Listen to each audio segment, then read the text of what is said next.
ಈಗ normal ಪರ್ಸನ್ಗೆ liver problem ಬರೋದಕ್ಕೂ ಒಬ್ಬರಿಗೆ diabetes ಇದೆ, BP ಇದೆ, ಬೊಜ್ಜಿದೆ ಅಂದಾಗ ಅವರಿಗೆ ಲಿವರ್ ಪ್ರಾಬ್ಲಮ್ ಬರುವಂತ ಚಾನ್ಸಸ್ ಎಷ್ಟು ಇರುತ್ತೆ ಅಂತ? ಇವರಿಗೆ ಇನ್ನ ಜಾಸ್ತಿ ಇರುತ್ತೆ. ಕೆಲವರು ಪೇಷಂಟ್ಸ್ ಹೇಳ್ತಾರೆ, ಸರ್ ನನಗೆ ಒಂದು ಅಭ್ಯಾಸ ಇಲ್ಲ, ಸ್ಮೋಕಿಂಗ್ ಇಲ್ಲ, ಕುಡಿಯೋ ಅಭ್ಯಾಸ ಇಲ್ಲ, ಬಟ್ ಅಂದ್ರೂ ನನ್ನ ಲಿವರ್ ಹಾಳಾಗಿದೆ ಅಂತ ಹೇಳ್ತಾರೆ. ಸ್ವಿಗ್ಗಿ ಝೊಮ್ಯಾಟೊ 10 ನಿಮಿಷದಲ್ಲಿ ತಗೊಂಬಂದು ಕೊಡ್ತಾರೆ. ನಾವು ಇಲ್ಲಿಂದ ಪಕ್ಕದ ರೋಡಲ್ಲಿರೋ ಅಂಗಡಿಗೆ ಕೂಡ ಹೋಗ್ತಿಲ್ಲ. ಫಿಕ್ಸೆಡ್ ಡೆಪಾಸಿಟ್ ತರ ಕ್ಯಾಲರೀಸ್ ಬಿಲ್ಡ್ ಆಗ್ತಾ ಇದೆ ಅಂತ ಹೇಳಿದ್ರೆ ಅದೇ ರೀತಿ ಕೊಬ್ಬಿನ ಅಂಶ ಕೂಡ ಬಾಡಿಯಲ್ಲಿ ಹಾಗೆ ಬಿಲ್ಡಪ್ ಆಗ್ತಾ. ವೆಜಿಟೇರಿಯನ್ ಗಿಂತ ನಾನ್ ವೆಜಿಟೇರಿಯನ್ ನಲ್ಲಿ ಫ್ಯಾಟಿ ಲಿವರ್ ಅಥವಾ ಲಿವರ್ ಪ್ರಾಬ್ಲಮ್ ಬರೋ ಚಾನ್ಸಸ್ ಹೆಚ್ಚಿರುತ್ತೆ. ಹೇಗೆ? ವೆಜಿಟೇರಿಯನ್ ಅಲ್ಲಿ ಅಂತ ಹೇಳ್ಬಿಟ್ಟು ಸ್ವೀಟ್ ಚೆನ್ನಾಗಿ ತಗೊಂಡು ನಾನು ವೆಜಿಟೇರಿಯನ್, ನಾನು ಏನು ನಾನ್ ವೆಜ್ ತಗೊಳ್ಳಲ್ಲ ಅಂತ ಹೇಳಿದ್ರೆ ದಟ್ ಇಸ್ ರಾಂಗ್. ನಮ್ಮ ಅಜ್ಜ ನಮ್ಮ ಅಜ್ಜಿ ನಾನ್ ವೆಜ್ ತುಂಬಾ ತಿಂತಿದ್ರು ಸರ್, ಬಟ್ ಅವ್ರಿಗೆ ಫ್ಯಾಟಿ ಲಿವರೇ ಇರ್ತಿರ್ಲಿಲ್ಲ, ಅವ್ರಿಗೆ ಬೊಜ್ಜೆ ಇರ್ತಿರ್ಲಿಲ್ಲ. ಕೆಲವರು ಹೇಳ್ತಾರೆ ಸ್ಕಿನ್ ತುಂಬಾ ಯೆಲ್ಲೋ ಆದಾಗ, ಕಣ್ಣು ಉಗುರು ಯೆಲ್ಲೋಯಿಶ್ ಆದಾಗ ಜಾಂಡಿಸ್ ಇರೋ ಚಾನ್ಸಸ್ ಇರುತ್ತೆ, ಹೋಗಿ ಚೆಕ್ ಮಾಡ್ಕೋಬೇಕು ಅಂತ. ಕಣ್ಣಲ್ಲಿ ಅಥವಾ ಮೂತ್ರದಲ್ಲಿ ಪೂರ್ತಿ ಹಳದಿ ಬಣ್ಣ ಕಾಣುವಂಥದ್ದು, ಕೈ ಚರ್ಮ ಎಲ್ಲ ಹಳದಿ ಬಣ್ಣ ಅಂತ ಕಾಣುವಂಥದ್ದು. ಅದು ಅತಿಯಾದ ಪ್ರೋಟೀನ್ ಇಂಟೇಕ್ ಆಯ್ತು ಅಂತ ಹೇಳಿದ್ರೆ ಅದು ಲಿವರ್ ಮೇಲೆ ಸ್ಟ್ರೆಸ್ ಬೀಳುತ್ತೆ. ಈಗ ಪ್ರೋಟೀನ್ ಪೌಡರ್ಸ್ ಅಂತ ಕೆಲವೊಬ್ರು ಏನ್ ಕೊಡ್ತಾರೆ, it is not tested, it is not verified. ಅದ್ರಲ್ಲಿ ಏನ್ ಇಂಗ್ರೀಡಿಯೆಂಟ್ಸ್ ಇರುತ್ತೆ ಅನ್ನೋ ಒಂದು ಕ್ಲಾರಿಟಿ ನಮ್ಗೆ ಇರುವುದಿಲ್ಲ. ಸೊ ಹಾಗಿದ್ರೆ ನಾನು ಆಲ್ಕೋಹಾಲ್ ಕನ್ಸ್ಯೂಮ್ ಮಾಡೋದಿಲ್ಲ ಅಥವಾ ಸ್ಮೋಕಿಂಗ್ ಮಾಡೋದಿಲ್ಲ, ನನ್ಗೇನು ಆಗಲ್ಲ ಅಂತ ಕೇರ್ಲೆಸ್ ಆಗಿರೋ ಹಾಗಿಲ್ಲ. ಸರಿಸುಮಾರು 450 ಗ್ರಾಮ್ ಮೇಲ್ಸ್ಗೆ ಅಥವಾ ಫಿಮೇಲ್ಸ್ಗೆ 350 ಗ್ರಾಮ್ಸ್ ಆಫ್ ಆಲ್ಕೋಹಾಲ್ ಗಿಂತಲೂ ಹೆಚ್ಚಿಗೆ ತಗೊಂಡಾಗ ಲಿವರ್ ಡ್ಯಾಮೇಜ್ ಆಗುವಂತಹ ಸಾಧ್ಯತೆ ಅಥವಾ ಫ್ಯಾಟಿ ಲಿವರ್ ಡೆವಲಪ್ ಆಗುವಂತಹ ಸಾಧ್ಯತೆಗಳು ಹೆಚ್ಚಿಗೆ. ಹಾರ್ಟ್, ಬ್ರೈನ್ ಏನಾದ್ರು ತೊಂದರೆ ಆದ್ರೆ, ಜೀವಕ್ಕೆ ತೊಂದರೆ, ಇವಾಗ ಇಮಿಡಿಯೇಟ್ ಏನಾದ್ರು ಆಗತ್ತೆ, ಕೆಲವೊಂದು ಮಾತ್ರೆಗಳು ಔಷಧಗಳು ತಗೊಂಡಾಗ ಕೂಡ ಲಿವರ್ ಡ್ಯಾಮೇಜ್ ಆಗುವಂತ ಅಥವಾ ಕಂಪ್ಲೀಟ್ ಫೇಲ್ಯೂರ್ ಆಗುವಂತಹ ಸಾಧ್ಯತೆಗಳು ಕೂಡ.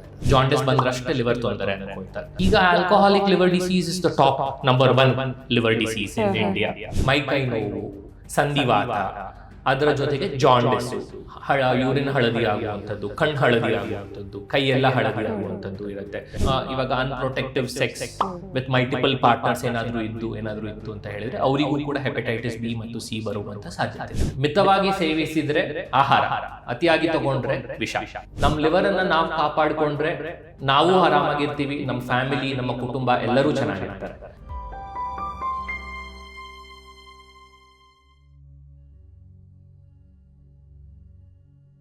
ನಮಸ್ತೆ, ನೀವು ನೋಡ್ತಾ ಇದ್ರೆ ವಿಜಯ ಕರ್ನಾಟಕ. ನಾನು ರಕ್ಷಾ ಕೋಟ್ಯಾನ್. ಲಿವರ್ ಅನ್ನ ನಮ್ಮ ದೇಹದ ಕಾರ್ಖಾನೆ ಅಂತ ಕರಿತೀವಿ. ಆದ್ರೆ ನಾವು ಬ್ರೈನು, ಕಿಡ್ನಿ ಅಥವಾ ಹಾರ್ಟಿಗೆ ಕೊಡುವಷ್ಟು ಇಂಪಾರ್ಟೆನ್ಸ್ ಅನ್ನ ನಮ್ಮ ಲಿವರಿಗೆ ಕೊಡೋದಿಲ್ಲ. ತುಂಬಾ ನೆಗ್ಲೆಕ್ಟೆಡ್ ಆಗಿ ಅದನ್ನ ನೋಡ್ಬಿಡ್ತೀವಿ.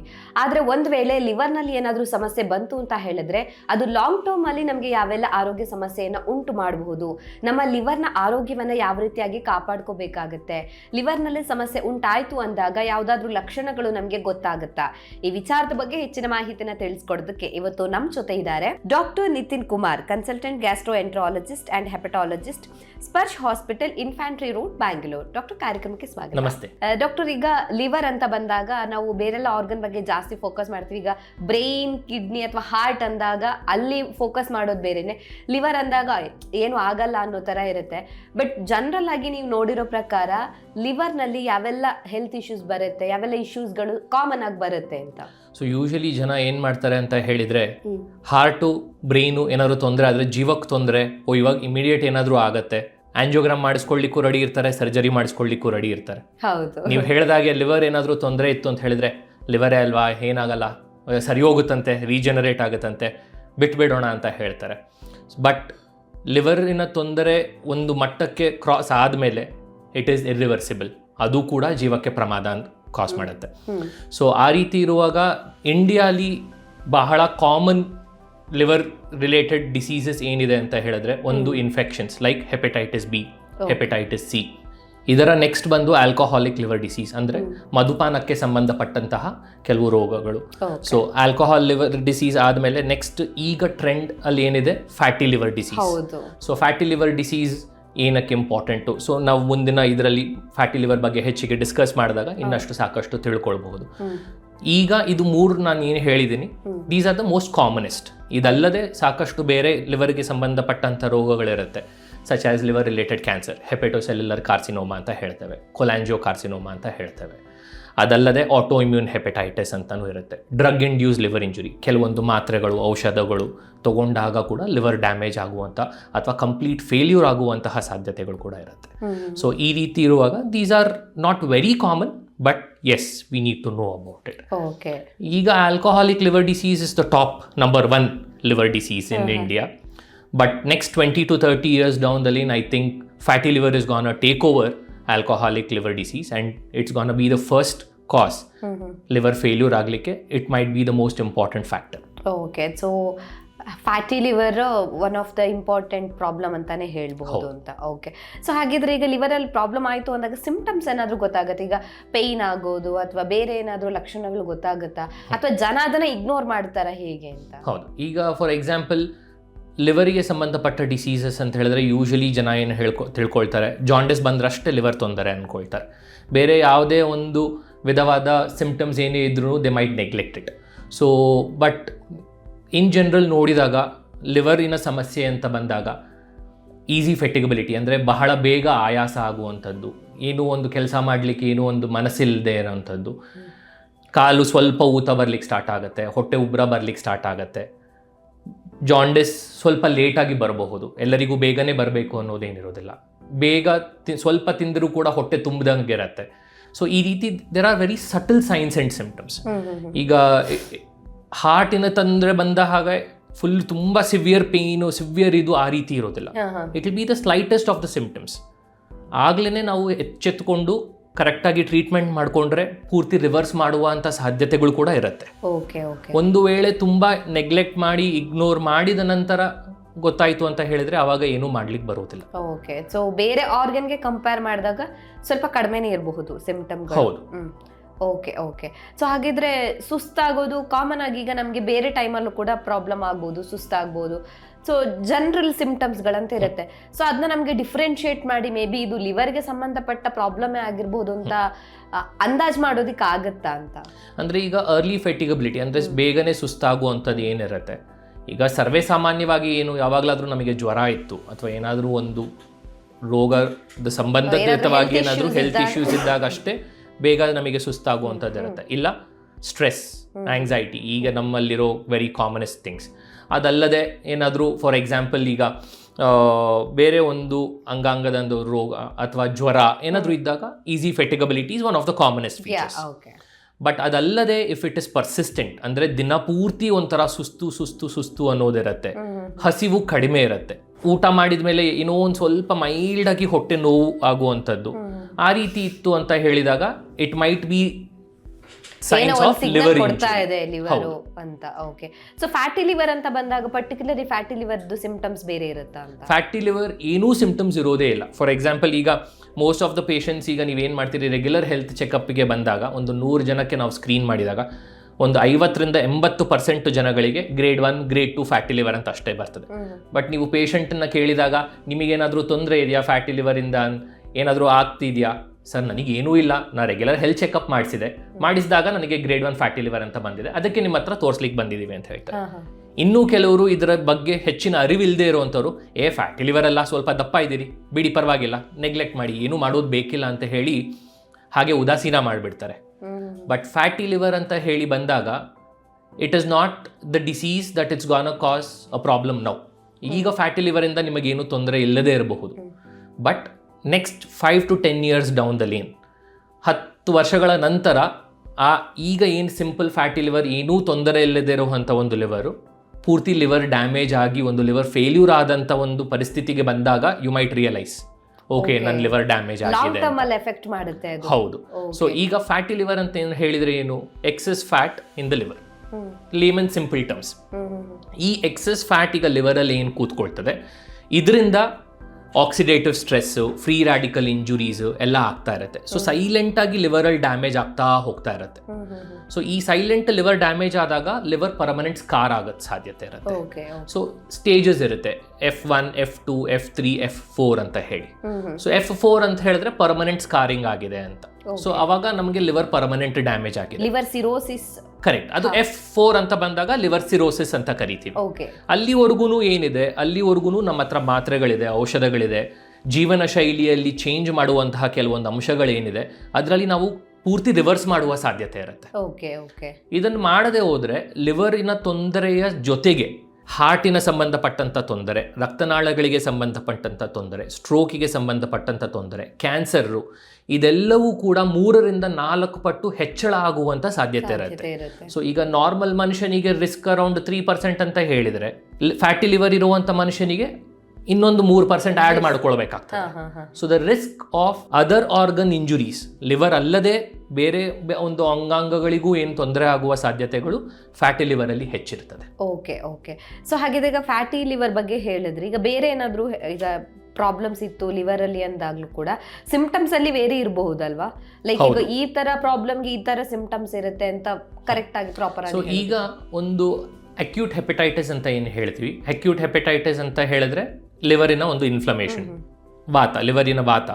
ಸೊ ಇದು ಬಂದ್ಬಿಟ್ಟು ಯಾವುದೇ ಒಂದು ಜ್ವರದ ಕಂಡೀಷನ್ಸ್ ಅಲ್ಲೂ ನೋಡ್ಬೋದು. For example hepatitis B, hepatitis C, hepatitis A, ಅಥವಾ ಡೆಂಗು ಅಲ್ಲೂ ಕೂಡ ಸ್ವಲ್ಪ ಹೆಪಟೈಟಿಸ್ ಆಗುವಂಥ ಸಾಧ್ಯತೆ ಇರುತ್ತೆ.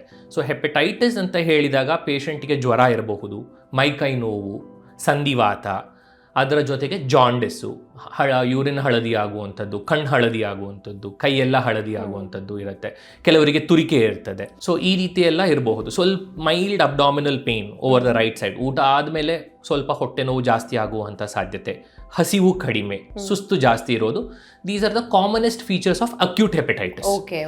ಅಕ್ಯೂಟ್ ಹೆಪಟೈಟಿಸ್ ಕೆಲವರಲ್ಲಿ ಏನಾಗುತ್ತೆ, ಫಾರ್ ಎಕ್ಸಾಂಪಲ್ ಹೆಪಟೈಟಿಸ್ ಬಿ ಮತ್ತು ಸಿ. ಹೆಪಟೈಟಿಸ್ ಬಿ ಮತ್ತು ಸಿ ಹೇಗೆ ಬರುತ್ತೆ ಅಂತ ಹೇಳಿದ್ರೆ, ಈಗ ನೀಡಲ್ ಅಥವಾ needle stick injury, blood and blood ಪ್ರಾಡಕ್ಟ್ಸಿಂದ ಸ್ಪ್ರೆಡ್ ಆಗುವಂಥ ಸಾಧ್ಯತೆ, ಅಥವಾ ಸಂಭೋಗ ಕ್ರಿಯೆ, ಇವಾಗ unprotective sex with multiple partners ಏನಾದರೂ ಇತ್ತು ಅಂತ ಹೇಳಿದರೆ ಅವರಿಗೂ ಕೂಡ ಹೆಪಟೈಟಿಸ್ ಬಿ ಮತ್ತು ಸಿ ಬರುವಂಥ ಸಾಧ್ಯತೆ ಇರ್ತದೆ. ಸೊ ಇದರಲ್ಲಿ ಏನಾಗ್ತದೆ, ಅಕ್ಯೂಟ್ ಹೆಪಟೈಟಿಸಿಂದ ಕೆಲವೊಂದು ಸಾರಿ ಕ್ರಾನಿಕ್ ಹೆಪಟೈಟಿಸ್ಗೂ ಹೋಗುವಂಥ ಸಾಧ್ಯತೆ ಇರುತ್ತೆ. ಸೊ ಹೆಪಟೈಟಿಸ್ ಬಿ ಅಲ್ಲಿ ಏನಾಗುತ್ತೆ, ಎಲ್ಡರ್ಲಿ ಪಾಪ್ಯುಲೇಷನ್ ಅಥವಾ ಮಿಡಲ್ ಏಜ್ ಪಾಪ್ಯುಲೇಷನಲ್ಲಿ 90 to 95% ಪೂರ್ತಿ ರಿಕವರಿ ಆಗೋ ಸಾಧ್ಯತೆ ಇರುತ್ತೆ. ಆ ಜ್ವರ ಬರುತ್ತೆ, ಜಾಂಡಿಸ್ ಆಗುತ್ತೆ, ಪೂರ್ತಿ ರಿಕವರ್ ಆಗ್ತಾರೆ. ಬಟ್ ಒಂದು 5% ಏನಿರುತ್ತೆ, they can go in to chronic hepatitis, ಅಂದರೆ ಸಿರೋಸಿಸ್ಗೆ ಹೋಗುವಂಥ ಸಾಧ್ಯತೆ ಬಂದ್ಬಿಡುತ್ತೆ. ಹೆಪಟೈಟಿಸ್ ಸಿ ಅಲ್ಲಿ the chances are much more higher. ಇಲ್ಲಿ 95% ನಾವೇನು ಹೆಪಟೈಟಿಸ್ ಎ ಬಿ ಅಲ್ಲಿ ರಿಕವರಿ ಬೇಗ ಆಗುತ್ತೆ ಅಂತ ಹೇಳ್ತೇವೆ, ಬಟ್ ಹೆಪಟೈಟಿಸ್ ಸಿ ಅಲ್ಲಿ 90% can go in to chronicity. So chronic liver ಡಿಸೀಸ್ಗೆ ಹೋಗುವಂಥ ಸಾಧ್ಯತೆ ಇರುತ್ತೆ. ಸೊ ಇಮಿಡಿಯೇಟಾಗಿ ಇದನ್ನು ಡಯಾಗ್ನೋಸ್ ಮಾಡಿಕೊಂಡು ನಮ್ಮಲ್ಲಿ ಟ್ರೀಟ್ಮೆಂಟ್ ಇದೆ. ಸೊ ಹೆಪಟೈಟಿಸ್ ಸಿಗೆ 3 ತಿಂಗಳ ಕಾಲ ನಾವೇನು ಮಾತ್ರೆ ಔಷಧ ಕೊಟ್ಟರೆ ಕಂಪ್ಲೀಟ್ ಕ್ಯೂರ್ ಹಾಕೋ ಸಾಧ್ಯತೆ ಇರುತ್ತೆ. ಕ್ಯೂರ್ ಆಗುತ್ತೆ. ಹೌದು. ಆ್ಯಂಡ್ ಹೆಪಟೈಟಿಸ್ ಬಿ ಕೂಡ ಹಾಗೆ. ಹೆಪಟೈಟಿಸ್ ಬಿಗೆ ಏನಿರುತ್ತೆ, ವ್ಯಾಕ್ಸಿನ್ಸ್ ಇದೆ. ಸೊ 3 ವ್ಯಾಕ್ಸಿನ್ಸ್ ತೊಗೊಂಡ್ರೆ ಹೆಪಟೈಟಿಸ್ ಬಿ ಅಕ್ವೈರ್ ಆಗುವಂಥ ಸಾಧ್ಯತೆಗಳು ಕಡಿಮೆ. ಬಿ ಇಟ್ ಬ್ಲಡ್ ಪ್ರಾಡಕ್ಟ್ ಇಂದ ಅಥವಾ ಸಂಭೋಗ ಕ್ರಿಯೆಯಿಂದ ಏನು ಸಾಧ್ಯತೆ ಇರ್ತದೆ, ಅನ್ಪ್ರೊಟೆಕ್ಟೆಡ್ ಸೆಕ್ಸಿಂದ, ಇದರಲ್ಲಿ ವ್ಯಾಕ್ಸಿನೇಷನ್ ತಗೊಳ್ಳೋದ್ರಿಂದ ವಿ ಕ್ಯಾನ್ ಪ್ರಿವೆಂಟ್ ಮಾಡ್ಬೋದು, ತಡೆಗಟ್ಟಬಹುದು. ಹೌದು. ಓಕೆ. ಈಗ ನಾರ್ಮಲ್ ಪರ್ಸನ್ಗೆ ಲಿವರ್ ಪ್ರಾಬ್ಲಮ್ ಬರೋದಕ್ಕೂ ಒಬ್ಬರಿಗೆ ಡಯಾಬಿಟಿಸ್ ಇದೆ, BP ಇದೆ, ಅಥವಾ ಅವರಿಗೆ ಬೊಜ್ಜಿದೆ ಅಂದಾಗ ಅವರಿಗೆ ಲಿವರ್ ಪ್ರಾಬ್ಲಮ್ ಬರುವಂಥ ಚಾನ್ಸಸ್ ಎಷ್ಟಿರುತ್ತೆ ಅಂತ? ಇವರಿಗಿನ್ನ ಜಾಸ್ತಿ ಇರ್ತದೆ. ಫಾರ್ ಎಕ್ಸಾಂಪಲ್ ಈಗ ಏನಾಗ್ತದೆ, ಸೊ ಆಲ್ಕೋಹಾಲ್ ಮತ್ತು ಹೆಪಟೈಟಿಸ್ ಬಿ ಸಿ ಎಲ್ಲ ಈಗ ಮಾತಾಡಿದ್ವಿ. ಈಗ ಫ್ಯಾಟಿ ಲಿವರ್ ಅನ್ನೋದು ಏನಿರ್ತದೆ, non alcoholic fatty liver disease ಅಂತ ಹೇಳ್ತೇವೆ. So non alcoholic fatty liver disease ಅಂದರೆ ಕೆಲವರೊಬ್ಬರು ಪೇಷಂಟ್ಸ್ ಹೇಳ್ತಾರೆ, ಸರ್ ನನಗೆ ಒಂದು ಅಭ್ಯಾಸ ಇಲ್ಲ, ಸ್ಮೋಕಿಂಗ್ ಇಲ್ಲ, ಕುಡಿಯೋ ಅಭ್ಯಾಸ ಇಲ್ಲ, ಬಟ್ ಅಂದರೂ ನನ್ನ ಲಿವರ್ ಹಾಳಾಗಿದೆ ಅಂತ ಹೇಳ್ತಾರೆ. ಸೊ ಇಂಥದ್ರಲ್ಲಿ ಏನಾಗ್ತದೆ, ಇವರಿಗೆ ನಾನ್ ಆಲ್ಕೋಹಾಲಿಕ್ ಫ್ಯಾಟಿ ಲಿವರ್ ಅಂತ ಹೇಳೋದಕ್ಕಿಂತಲೂ ಮೆಟಬಾಲಿಕ್ ಅಸೋಸಿಯೇಟೆಡ್ ಲಿವರ್ ಡಿಸೀಸ್ ಅಂತ ಹೇಳ್ತೇವೆ. So metabolic associated liver disease ಅಂತ ಹೇಳಿದ್ರೆ ಯಾವುದೇ ಒಂದು ಪೇಷಂಟಿಗೆ ಶುಗರು, BP, ಕೊಲೆಸ್ಟ್ರಾಲ್ ಅಧಿಕವಾಗಿರುವಂಥ ಪೇಷಂಟ್ಸಿಗೆ, ಅಥವಾ ಬೊಜ್ಜು ಹೆಚ್ಚಿಗೆ ಇರುವಂಥದ್ದು ಅಂದರೆ BMI ಏನು, ಈಗ ನಮ್ಮ ತೂಕ ನಮ್ಮ ಹೈಟಿಗೆ ಸರಿ ಕರೆಕ್ಟಾಗಿತ್ತು ಅಂತ ಹೇಳಿದ್ರೆ ನಾರ್ಮಲ್ BMI ಅಂತ ಹೇಳ್ತೇವೆ. ಇಂಡಿಯನ್ ಪಾಪ್ಯುಲೇಷನ್ಗೆ it should be anywhere between less than 23. So 19ರಿಂದ 23 ಇದ್ದರೆ it is a good BMI. In case BMI ಹೆಚ್ಚಳ ಇತ್ತು, ವೇಸ್ಟ್ ಸರ್ಕಂಫರೆನ್ಸ್ ಜಾಸ್ತಿ ಇತ್ತು, ಸೊ ಇಂಥ ಪೇಷಂಟ್ಸಿಗೆ ಏನಾಗುತ್ತೆ, ವಿಸರಲ್ ಫ್ಯಾಟ್ ಅಂತ ಏನು ಹೇಳ್ತೀವಿ, ಅಂದರೆ ಬೊಜ್ಜು ಹೆಚ್ಚಿಗೆ ಇರುವ ಕಾರಣ this also can increase fatty liver. Okay. So uncontrolled diabetes ಏನು ಮಾಡ್ತದೆ, ಮತ್ತೆ ಕೊಲೆಸ್ಟ್ರಾಲ್ ಜಾಸ್ತಿ ಮಾಡ್ತದೆ. Liver is one important organ where ಇದು ಫ್ಯಾಟು, ಈ ಬೊಜ್ಜನ್ನು ಎಲ್ಲ ಮೆಟಬಲೈಸ್ ಮಾಡೋದು ಅಥವಾ ಒಂದು ಉತ್ಪತ್ತಿ ಅಥವಾ ಶೇಖರಣೆಗೆ ಏನೆಲ್ಲ liver is A very important organ for it. Okay. Lipid metabolism ಅಂತ ಏನು ಹೇಳ್ತೀವಿ ಅಥವಾ ಫ್ಯಾಟ್ ಮೆಟಬಾಲಿಸಮ್ ಅಂತ ಏನು ಹೇಳ್ತೇವೆ, liver is A very important organ. So ನೀವು ಹೇಳ್ದಂಗೆ ಈ ಒಂದು ಫ್ಯಾಕ್ಟ್ರಿ ಹೆಚ್ಚು ಕಡಿಮೆ ಆಯಿತು ಅಂತ ಹೇಳಿದ್ರೆ ಎಲ್ಲ ಕಡೆನೂ ಇವಾಗ ಫ್ಯಾಟ್ ಡೆಪಾಸಿಟ್ ಆಗಿ ಅಥವಾ ಇನ್ನೊಂದು ತೊಂದರೆಗಳು ಹೆಚ್ಚೆ ಆಗುವಂತ ಒಂದು ಸಾಧ್ಯತೆ ಇರುತ್ತೆ. ಸೊ ಹಾಗಿದ್ರೆ ನಾನು ಆಲ್ಕೋಹಾಲ್ ಕನ್ಸ್ಯೂಮ್ ಮಾಡೋದಿಲ್ಲ ಅಥವಾ ಸ್ಮೋಕಿಂಗ್ ಮಾಡೋದಿಲ್ಲ, ನನ್ಗೇನು ಆಗಲ್ಲ ಅಂತ ಕೇರ್ಲೆಸ್ ಆಗಿ ಇರೋ ಹಾಗಿಲ್ಲ. So non alcoholic fatty liver ಕೂಡ ಬರೋ ಚಾನ್ಸಸ್ ಇರುತ್ತೆ ಅಂತ. ಸೊ ಮದ್ಯಪಾನ ಮಾಡಿದ್ರು ಬರುವಂತದ್ದು ಒಂದು ರೀತಿ, ಮಾಡದೆ ಬರುವಂತದ್ದು ಒಂದು ರೀತಿ ಅಂತ. ಓಕೆ. ಸೊ ಹಾಗಿದ್ರೆ ನಮ್ಮ ಲೈಫ್ ಸ್ಟೈಲ್ ಅಲ್ಲಿ ನಾವೇನೆಲ್ಲ ಮಿಸ್ಟೇಕ್ಸ್ ಅನ್ನ ಮಾಡ್ತಾ ಇದೀವಿ ಅಂತ ಡಾಕ್ಟರ್? ಸೊ ಈಗ ಲೈಫ್ ಸ್ಟೈಲ್ ಅಂತ ಬಂದಾಗ ಆಲ್ಕೋಹಾಲ್ ರಿಲೇಟೆಡ್ ಲಿವರ್ ಡಿಸೀಸಿಗೆ ಈಗ ಕೆಲವರು ಹೇಳ್ತಾರೆ, ನಾವು ವಾರಕ್ಕೆ ಒಂದೇ ಡ್ರಿಂಕ್ ತಗೊಳ್ತೇನೆ, ನನಗೇನು ಆಗೋದಿಲ್ವಾ, ಅಥವಾ ಯಾವಾಗಲೂ ಒಂದ್ಸರಿ ಸೋಷಿಯಲ್ ಡ್ರಿಂಕ್ ಇರುತ್ತೆ, ಹೇಗೆ ಫ್ರೆಂಡ್ಸ್ ಸಿಕ್ಕಾಗ ಕುಡಿತೀವಿ. ಸೊ ಈಗ ಆಲ್ಕೋಹಾಲಿಕ್ ಲಿವರ್ ಡಿಸೀಸ್ ಅಂತ ಬಂದಾಗ ಗೈಡ್ಲೈನ್ಸ್ ಏನು ಹೇಳುತ್ತೆ, ಮೇಲ್ಸಿಗೆ around more than 40 grams of alcohol every day, ಫೀಮೇಲ್ಸಿಗೆ more than 30 grams of alcohol every day, ಅಥವಾ ಒಂದು ವೀಕಿಗೆ ಸರಿಸುಮಾರು 450 ಗ್ರಾಮು ಮೇಲ್ಸಿಗೆ ಅಥವಾ ಫೀಮೇಲ್ಸ್ಗೆ 350 grams ಆಫ್ ಆಲ್ಕೋಹಾಲ್ಗಿಂತಲೂ ಹೆಚ್ಚಿಗೆ ತಗೊಂಡಾಗ ಲಿವರ್ ಡ್ಯಾಮೇಜ್ ಆಗುವಂತಹ ಸಾಧ್ಯತೆ ಅಥವಾ ಫ್ಯಾಟಿ ಲಿವರ್ ಡೆವಲಪ್ ಆಗುವಂತಹ ಸಾಧ್ಯತೆಗಳು ಹೆಚ್ಚು. ಸೊ ಗ್ರಾಮ್ ಹೇಗೆ ಲೆಕ್ಕ ಹಾಕೋದೀಗ? ಸೊ ಈಗ ನಾನು ಬಿಯರ್ ತೊಗೊಂಡ್ರು ಒಂದೇನಾ, ವಿಸ್ಕಿ ತೊಗೊಂಡ್ರು ಒಂದೇನಾ ಅನ್ನೋದಿರುತ್ತೆ. ಸೊ ಆಲ್ಕೋಹಾಲ್ ಕಾನ್ಸಂಟ್ರೇಷನ್ ಏನಿರುತ್ತೆ ಪ್ರತಿಯೊಂದು ಡ್ರಿಂಕಲ್ಲಿ, ಅದರ ಆಧಾರಿತವಾಗಿ the grams also will change. For example 30 gram ಅಂದರೆ ಈಗ 30 ml ಆಫ್ ವಿಸ್ಕಿ ಏನಿರುತ್ತೆ ಅದರಲ್ಲಿ 10 grams ಆಫ್ ಆಲ್ಕೋಹಾಲ್ ಇರುತ್ತೆ. ಓಕೆ. ಅದನ್ನೇ ನೀವು ಬಿಯರಿಗೆ ತಗೊಂಡ್ರೆ ಸಿಂಪಲ್ ಬಿಯರು ಅರೌಂಡ್ 400 ml ಅಲ್ಲೂ ಕೂಡ 10 ಗ್ರಾಮ್ ಅಷ್ಟೇ ಇರುತ್ತೆ. ಸೊ ಇಲ್ಲಿ 400 ml ಬಿಯರು, ಇಲ್ಲಿ 30 ml ವಿಸ್ಕಿ. ಈಗ ವೈನ್ ಅಂತ ತಗೊಂಡಾಗ simple wine 100 ml, that also can have 10 grams of alcohol.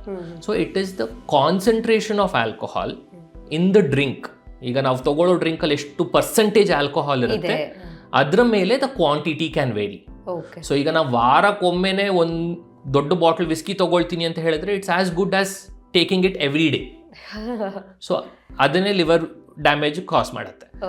So ಫೀಮೇಲ್ಸಲ್ಲಿ ಏನಾಗುತ್ತೆ, the BMI is less in females, the water capacity is less, genetic component ಸ್ವಲ್ಪ ಬೇರೆ ಇರುತ್ತೆ, ಮೆಟಬಾಲಿಸಮ್ ಎಲ್ಲ ಸ್ವಲ್ಪ ಬೇರೆ ಇರುತ್ತೆ ಫೀಮೇಲ್ಸಲ್ಲಿ.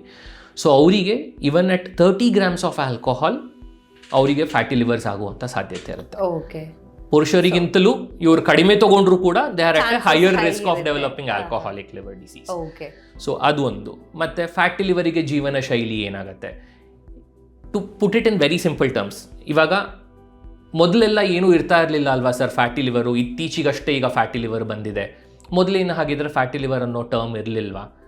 ಒಂದು ಅವೇರ್ನೆಸ್ ಹೆಚ್ಚಾಗ್ತಿದೆ, ಅವೇರ್ನೆಸ್ ಹೆಚ್ಚಾಗ್ತಿರೋದ್ರಿಂದ ತಿಳುವಳಿಕೆ ಹೆಚ್ಚಿರೋದ್ರಿಂದ ಈಗ ಜನರು ಓಕೆ ಫ್ಯಾಟಿ ಲಿವರ್ ಇದೆ ತೋರಿಸ್ಕೊಳ್ಳೋಣ ಅಂತ ಒಂದು.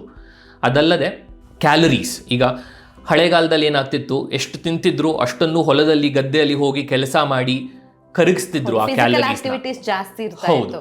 ಸೊ ಎಷ್ಟೇ ತಿಂದರೂ ಸಹಿತ ನಮ್ಮ ಅಜ್ಜ ನಮ್ಮ ಅಜ್ಜಿ ನಾನ್ ವೆಜ್ ತುಂಬ ತಿಂತಿದ್ರು ಸರ್, ಬಟ್ ಅವ್ರಿಗೆ ಫ್ಯಾಟಿ ಲಿವರೇ ಇರ್ತಿರ್ಲಿಲ್ಲ, ಅವ್ರಿಗೆ ಬೊಜ್ಜೆ ಇರ್ತಿರ್ಲಿಲ್ಲ. ಯಾಕೆ ಅಂತ ಹೇಳಿದ್ರೆ ಅವರು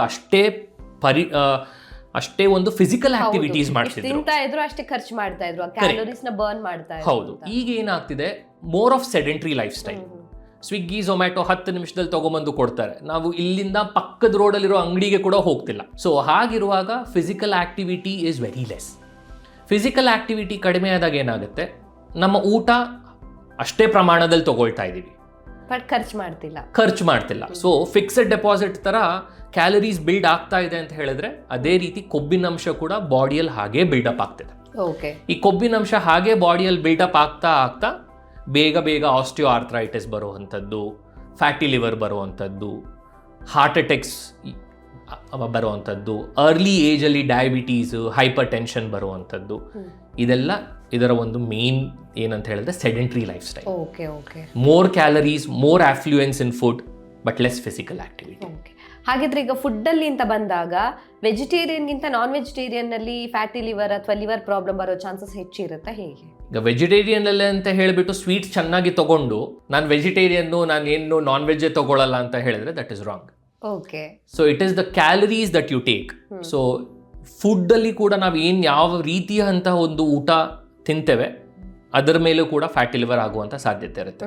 so it's basically the intake and the combustion of calories that main ಬರುವಂಥದ್ದು. ಸೊ ವೆಜಿಟೇರಿಯನ್ಸಿಗೆ ಫ್ಯಾಟಿ ಲಿವರ್ ಬರೋದೇ ಇಲ್ಲ, ಬರೀ ನಾನ್ ವೆಜ್ ತಿನ್ನೋರು, ಕೊಬ್ಬಿನಂಶ ಹೆಚ್ಚಿಗೆ ತಿನ್ನೋರಿಗೆ ಅಷ್ಟೇ ಫ್ಯಾಟಿ ಲಿವರ್ ಬರುತ್ತೆ ಅಂತ ಹೇಳಿದ್ರೆ it's a wrong perception. Okay.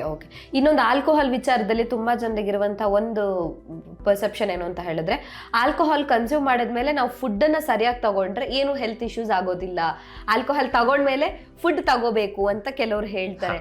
ಹೌದಾ, ಇದು ಎಷ್ಟರ ಮಟ್ಟಿಗೆ ಸತ್ಯ? ಈಗ ಇದು ಈ ಆಲ್ಕೋಹಾಲಿಕ್ ಗ್ಯಾಸ್ಟ್ರೈಟಿಸ್ ಅಥವಾ ಬೇರೆ ಒಂದು ಇದಕ್ಕೆ, ಸೊ ಆಲ್ಕೋಹಾಲ್ ತೊಗೊಂಡ್ಮೇಲೆ ಗ್ಯಾಸ್ಟ್ರೈಟಿಸ್ ಏನು ಜಾಸ್ತಿ ಆಗುತ್ತೆ, ಅದಕ್ಕೆ ಸ್ವಲ್ಪ ಊಟ ತೊಗೊಂಡ್ರೆ ಸ್ವಲ್ಪ ಕಡಿಮೆ ಆಗುವಂಥ ಸಾಧ್ಯತೆ ಇದೆ ಅಂತ ಕೆಲವರು ಹೇಳ್ತಾರೆ.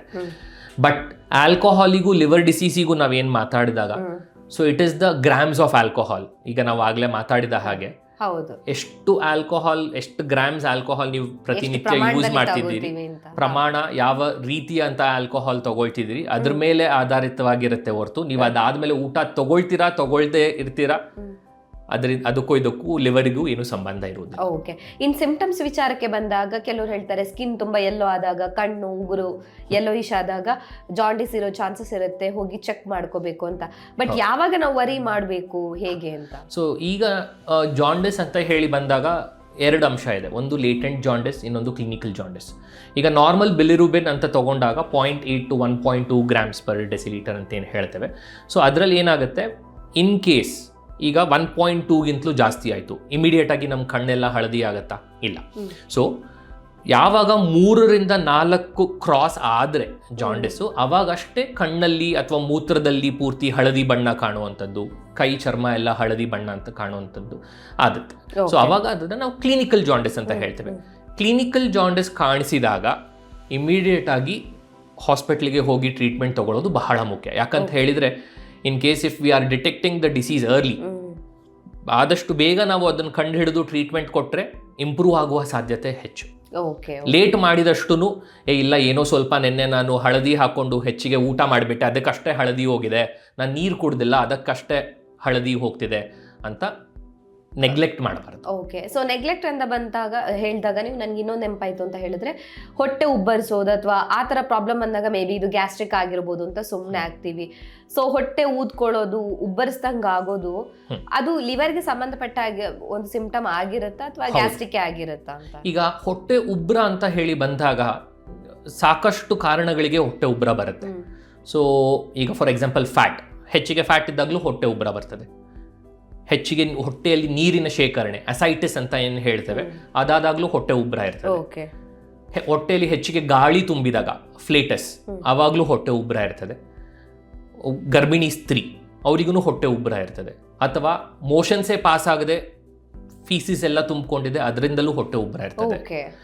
ಅದಲ್ಲದೆ ಇವಾಗ ಏನಾದರೂ ಒಂದು ಹೊಟ್ಟೆಲಿ ಏನಾದರೂ ಗಡ್ಡೆ ಏನಾದರೂ ತುಂಬಿಕೊಂಡಿದೆ, ಬೆಳೀತಿದೆ. ಸೊ ಫೈಬ್ರಾಯ್ಡ್ ಬೇರೆ ದೊಡ್ಡ ಗಡ್ಡೆಗಳೇ ಅದಕ್ಕಿಂತಲೂ. ಸೊ ಆ ರೀತಿ ಇದ್ದಾಗಲೂ ಕೂಡ ಈ ಥರ ಹೊಟ್ಟೆ ಉಬ್ರ ಅಂತ ಹೇಳ್ತೇವೆ. ಸೊ ಈಗ ಲಿವರಿಗೆ ಸಂಬಂಧಪಟ್ಟ ಹಾಗೆ ಹೊಟ್ಟೆ ಉಬ್ರುವಿಕೆ ಏನಿರುತ್ತೆ, ಅದು ಯೂಶಲಿ ನೀರು ತುಂಬಿದಾಗ ಅಷ್ಟೇ ಹೊಟ್ಟೆ ಉಬ್ರ ಬರ್ತದೆ ಲಿವರ್ ಪೇಷಂಟ್ಸಲ್ಲಿ. ಸೊ ಈಗ ಹೊಟ್ಟೆ ಉಬ್ರ ಈಗ ನನಗೆ ನೀರು ತುಂಬಿರೋದ್ರಿಂದನ ಅಥವಾ ಗ್ಯಾಸಿಂದನ ಅಂತ ಹೇಗೆ ಗೊತ್ತಾಗುತ್ತೆ? ಅಂಥ ಪೇಷಂಟ್ಸಿಗೆ ಯೂಶಲಿ ಸ್ವಲ್ಪ ಹೊಟ್ಟೆ ಭಾರ ಇರ್ತದೆ, ಹೊಟ್ಟೆ ಉಬ್ರುವಿಕೆ, ಅದ್ರ ಜೊತೆಗೆ ಹೊಟ್ಟೆ ಭಾರ, ಕಾಲಲ್ಲಿ ಸ್ವಲ್ಪ ಕಾಲಿನ ಊತ ಇರುವಂಥದ್ದು, ಮತ್ತು ಬೇಗ ಸುಸ್ತಾಗುವಂಥದ್ದು, ಹಸಿವು ಕಡಿಮೆ ಇರುವಂಥದ್ದು, ಮತ್ತು ಜಾಂಡಿಸ್ ಆಗೋದು, ಇದೆಲ್ಲ ಅಸೋಸಿಯೇಟೆಡ್ ಸಿಂಪ್ಟಮ್ಸ್ ಅಂತ ಹೇಳ್ತೇವೆ. ಸೊ ಈ ರೀತಿ ಇತ್ತು ಅಂತ ಹೇಳಿದಾಗ ಆಗ ಹೊಟ್ಟೆ ಉಬ್ರುವಿಕೆ ಏನಿದೆ ಅದು ನೀರು ತುಂಬಿರೋದ್ರಿಂದ. ಸೊ ನೀರು ತುಂಬಿರೋದು ಬಹುಶಃ ಲಿವರಿಂದ ಏನಾದರೂ ಸಮಸ್ಯೆ ಆಗಿದೆಯಾ, ಹಾರ್ಟಿನ ಸಮಸ್ಯೆ ಆಗಿದೆಯಾ, ಕಿಡ್ನಿಯ ಸಮಸ್ಯೆ ಆಗಿ ಹೊಟ್ಟೆಲಿ ನೀರು ತುಂಬ್ತಿದೆಯಾ ಅನ್ನೋದು ಇವ್ಯಾಲ್ಯೂಯೇಷನ್ ಬೇಕಾಗುತ್ತೆ. ಟೆಸ್ಟ್ ಮಾಡಿಕೊಂಡಾಗ ಯೂಶಲಿ ಜಾಂಡಿಸ್, ಹೊಟ್ಟೆ ಉಬ್ರುವಿಕೆ, ಹಸಿವು ಕಡಿಮೆ, ಕಾಲು ಊತ more common in liver diseases. Okay. ಇನ್ನು ಜಿಮ್ಗೆ ಹೋಗೋರು ಏನು ಮಾಡ್ತಾರೆ ಅಂತ ಹೇಳಿದ್ರೆ, ಪ್ರೋಟೀನ್ ಪೌಡರ್ ಅಥವಾ ಕೆಲವೊಂದಿಷ್ಟು ಸಪ್ಲಿಮೆಂಟ್ಸ್ಗಳನ್ನ ತಗೋತಾರೆ. ಬಟ್ ಅದು ಡಾಕ್ಟರ್ ರೆಕಮೆಂಡೇಶನ್ ಇಂದ ಬಂದಿರೋದು ಆಗಿರೋದಿಲ್ಲ, ಅಲ್ಲಿ ಟ್ರೈನರ್ ಯಾರೋ ಕೊಟ್ಟಿರ್ತಾರೆ, ತಗೊಳ್ತಾರೆ. ಸೊ ಈ ಥರ ತಗೊಳ್ಳೋವಂಥದ್ದು ಲಿವರ್ಗೆ ಏನಾದರೂ ಎಫೆಕ್ಟ್ ಮಾಡುತ್ತಾ? ಹೌದು, ಖಂಡಿತ. ಸೊ ಈಗ ಏನಾಗುತ್ತೆ, ನಾನು ಆಗಲೇ ಹೇಳಿದಾಗೆ ಮಿತವಾಗಿ ಸೇವಿಸಿದರೆ ಆಹಾರ, ಅತಿಯಾಗಿ ತಗೊಂಡ್ರೆ ವಿಷ. ಸೊ ಈಗ ಪ್ರೋಟೀನ್ ಅಂತ ಹೇಳಿ ಬಂದಾಗಲೂ ಕೂಡ ಒಬ್ಬ ಮನುಷ್ಯನಿಗೆ ಬೇಕಿರೋದು 0.8 to 1.6 grams of protein per kg per day. ಅತಿಯಾದ ಪ್ರೋಟೀನ್ ಇಂಟೇಕ್ ಆಯಿತು ಅಂತ ಹೇಳಿದ್ರೆ ಅದು ಲಿವರ್ ಮೇಲೆ ಸ್ಟ್ರೆಸ್ ಬೀಳುತ್ತೆ. ಅದು ಒಂದು. ಎರಡನೇದು, ಈಗ ಪ್ರೋಟೀನ್ ಪೌಡರ್ಸ್ ಅಂತ ಕೆಲವೊಬ್ಬರು ಏನು ಕೊಡ್ತಾರೆ, it is not tested, it is not verified. ಅದರಲ್ಲಿ ಏನು ಇಂಗ್ರೀಡಿಯೆಂಟ್ಸ್ ಇರುತ್ತೆ ಅನ್ನೋ ಒಂದು ಕ್ಲಾರಿಟಿ ನಮಗಿರೋದಿಲ್ಲ. ಕೆಲವೊಮ್ಮೆ ಸ್ಟೀರಾಯ್ಡ್ಸ್ ಇರುತ್ತೆ, ಅನಬಾಲಿಕ್ ಸ್ಟೀರಾಯ್ಡ್ಸ್. ಈಗ ಮಸಲ್ ಬಲ್ಕಿಂಗ್ಗೆ ಅಂತ ಹೇಳಿ ಏನು ಜಿಮ್ಮಲ್ಲೆಲ್ಲ ಕೊಡ್ತಾರೆ, ಅದರಲ್ಲಿ ಅನಬಾಲಿಕ್ ಸ್ಟೀರಾಯ್ಡ್ಸ್ ಅಂತ ಏನಾದರೂ ಇತ್ತು ಅಂತ ಹೇಳಿದ್ರೆ ಅದು ಕೂಡ ಡೈರೆಕ್ಟಾಗಿ ಲಿವರ್ ಇಂಜುರಿ ಕಾಸ್ ಮಾಡುವಂತಹ ಸಾಧ್ಯತೆ ಇರುತ್ತೆ. ಸೊ ಯಾವಾಗಲೂ ಟೆಸ್ಟ್ ಮಾಡಿರುವಂಥದ್ದು, ನಮಗೆ ರಿಕ್ವೈರ್ಡ್ ಇರುವಂಥದ್ದು ಅಷ್ಟೇ ಮಾತ್ರ ತಗೊಳ್ಬೇಕಾಗತ್ತೆ. ಸೊ ಅತಿಯಾಗಿ ತಗೊಂಡಾಗ, ಅನ್ಸರ್ಟಿಫೈಡ್ ಪ್ರೋಟೀನ್ ಪೌಡರ್ಸ್ ತಗೊಂಡಾಗ ಲಿವರಿಗೆ ಖಂಡಿತ ಹಾನಿಕರವಾಗಿರುತ್ತೆ. ಓಕೆ, ಈಗ ಪೇನ್ ಕಿಲ್ಲರ್ ಅನ್ನ ತಗೊಳ್ಳೋದ್ರಿಂದ, ಅಂದ್ರೆ ನಾವು ಪದೇ ಪದೇ ತಗೊಳ್ಳೋದ್ರಿಂದಾಗಿ ಕಿಡ್ನಿ ಮೇಲೆ ಎಫೆಕ್ಟ್ ಆಗುತ್ತೆ ಹೇಳ್ತಾರೆ. ಹಾಗಿದ್ರೆ ಈ ಪೇನ್ ಕಿಲ್ಲರ್ ತಗೊಳ್ಳೋದ್ರಿಂದ ಲಿವರ್ ಮೇಲೆ ಎಫೆಕ್ಟ್ ಆಗೋ ಚಾನ್ಸಸ್ ಇರುತ್ತಾ? ಹೌದು. ಈಗ ಪೇನ್ ಕಿಲ್ಲರ್ಸ್ ಅಷ್ಟೇ ಅಲ್ಲ, ನಾವು ಈಗ ಫಾರ್ ಎಕ್ಸಾಂಪಲ್ ಈಗ ನಿಮಗೆ ಸಿಂಪ್ಲೆಸ್ಟ್ ಪೇನ್ ಕಿಲ್ಲರ್ ನಿಮ್ಮ ಪ್ರಕಾರ ಯಾವ್ದಿರಬಹುದು? ಲೈಕ್ ಪ್ರಾಡಕ್ಟ್ ಯಾವ್ದಾದ್ರು, ಈಗ ಪ್ಯಾರಾಸೆಟಮಾಲ್ ಫಾರ್ ಎಕ್ಸಾಂಪಲ್. ಈಗ ಕಂಪನಿ ಹೆಸರುಗಳೆಲ್ಲ ತೆಗೆಯೋದು ಬೇಡ, ಪ್ಯಾರಾಸೆಟಮಾಲ್. ಸೊ ಪ್ಯಾರಾಸೆಟಮಾಲ್ ಏನು, ಯಾವುದೇ ಒಂದು ಸಿಂಪಲ್ ಮೈಕೈ ನೋವಿತ್ತು ಅಂತ ಹೇಳಿದ್ರೆ, ಜ್ವರ ಬಂದ್ರೆ ಪ್ಯಾರಾಸೆಟಮಾಲ್ ತಗೊಳ್ಳಿ. ಹೌದಲ್ಲ? ಸೊ ಈ ಪ್ಯಾರಾಸೆಟಮಾಲ್ ಹೈ ಡೋಸ್ ಅಲ್ಲಿ ಹೋದಾಗ ಲಿವರ್ ಫೇಲ್ಯೂರ್ ಆಗೋ ಸಾಧ್ಯತೆ ಇರುತ್ತೆ. So more than 5 grams or 6 grams of paracetamol in a day, liver injury, liver failure ಆಗುವಂತ ಸಾಧ್ಯತೆ ಇರುತ್ತೆ. ಅಂದ್ರೆ ದಿನಕ್ಕೆ ಒಂದು ಟ್ಯಾಬ್ಲೆಟ್, ಲೈಕ್ ಹೆಂಗೆ? ಒಂದು ಟ್ಯಾಬ್ಲೆಟ್ ಇಂದ ಯೂಶಲಿ ಏನೂ ಆಗೋದಿಲ್ಲ, ಬಟ್ ಇಡಿಯೋಸಿಂಕ್ರೆಟಿಕ್ ಡ್ರಗ್ ರಿಯಾಕ್ಷನ್ಸ್ ಅಂತ ಕೆಲವೊಂದಿರುತ್ತೆ. ಅಂತ ಹೇಳಿದ್ರೆ ಫಾರ್ ಎಕ್ಸಾಂಪಲ್ ಕೆಲವರಿಗೆ ಅವರ ಒಂದು ಜೆನೆಟಿಕ್ ಮೇಕಪ್ ಅಥವಾ ಒಂದು ಅವರ ಬಾಡಿಯ ಮೇಕಪ್ ಹೇಗಿರುತ್ತೆ ಅಂತ ಹೇಳಿದ್ರೆ, ಈಗ ಡ್ರಗ್ ರಿಯಾಕ್ಷನ್ ಅಥವಾ ಡ್ರಗ್ ಅಲರ್ಜಿ ಏನು ಹೇಳ್ತೇವೆ, ಇವಾಗ ಒಂದು ಆಂಟಿಬಯೋಟಿಕ್ ತಗೊಂಡಾಗ ಅವರಿಗೆ ರ್ಯಾಷಸ್ ಆಗೋದು, ತುರಿಕೆ ಆಗುವಂಥದ್ದು, ಅಥವಾ ರೆಡ್ನೆಸ್ ಆಗೋದು, ಮೈಕೈ ಎಲ್ಲ ಊದ್ಕೊಳ್ಳೋದು ಏನಿರುತ್ತೆ, ಅದೇ ರೀತಿ ಇಡಿಯೋಸಿಂಕ್ರೆಟಿಕ್ ಡ್ರಗ್ ರಿಯಾಕ್ಷನ್ಸ್ ಅಂತ ಹೇಳ್ತೀವಿ. ಅದರಲ್ಲಿ ಏನಾಗುತ್ತೆ, even 1 single dose of tablet can cause a liver failure or a liver damage. So ಯಾವುದೇ ಒಂದು ಡ್ರಗ್ ಆಗಲಿ ಅಥವಾ ಔಷಧ ಆಗಲಿ ವಿತ್ ಕಾಷನ್ನೇ ತಗೊಳ್ಬೇಕಾಗತ್ತೆ. ಈಗ ಸಿಂಪಲ್ ಆಂಟಿಬಯೋಟಿಕ್ಸ್, ಈಗ ನಾವು ನೆಗಡಿಗೆ, ಗಂಟ್ಲು ನೋವಿಗೆ ಏನು ತಗೊಳ್ತೇವೆ, ಅಮಾಕ್ಸಿಸಿಲಿನ್, ಕ್ಲಾವಿನಿಲಿಕ್ ಆಸಿಡ್, ಇದರಲ್ಲೂ ಕೂಡ ಡ್ರಗ್ ರಿಯಾಕ್ಷನ್ಸ್ ಆಗುವಂಥ ಸಾಧ್ಯತೆ ಇದೆ, ಅಂದರೆ ಲಿವರ್ ಪ್ರಾಬ್ಲಮ್ ಆಗುವಂಥದ್ದು. ಸೊ TB ಮಾತ್ರೆ ಏನು ತಗೊಳ್ತೀವಿ, TB ಮಾತ್ರೆಯಿಂದ ಕೆಲವೊಂದು ಸ್ಕಿನ್ ಟ್ಯಾಬ್ಲೆಟ್ಸ್, ಮಿಥೋಟ್ರೆಕ್ಸೇಟ್ ಅಂತ ಏನು ತಗೊಳ್ತೀವಿ, ಮತ್ತು ಗರ್ಭ ನಿರೋಧಕ ಔಷಧಗಳು, ಇದು ಕೂಡ ಲಿವರಿಗೆ ಡೈರೆಕ್ಟ್ ಇಂಜುರಿ ಆಗುವಂಥ ಸಾಧ್ಯತೆ ಇರುತ್ತೆ. ಓಕೆ, ಸೊ ಟ್ಯಾಬ್ಲೆಟ್ಸ್ ಅಲ್ಲೂ ಕೂಡ ವೆರೈಟಿ ಆಫ್ ಟ್ಯಾಬ್ಲೆಟ್ಸ್, ಹೌದು, ಕಿಡ್ನಿ ಮೇಲೆ ಮಾತ್ರ ಅಲ್ಲ, ಲಿವರ್ ಮೇಲೂ ಕೂಡ ಎಫೆಕ್ಟ್ ಅನ್ನ ಮಾಡುತ್ತೆ ಅಂತ.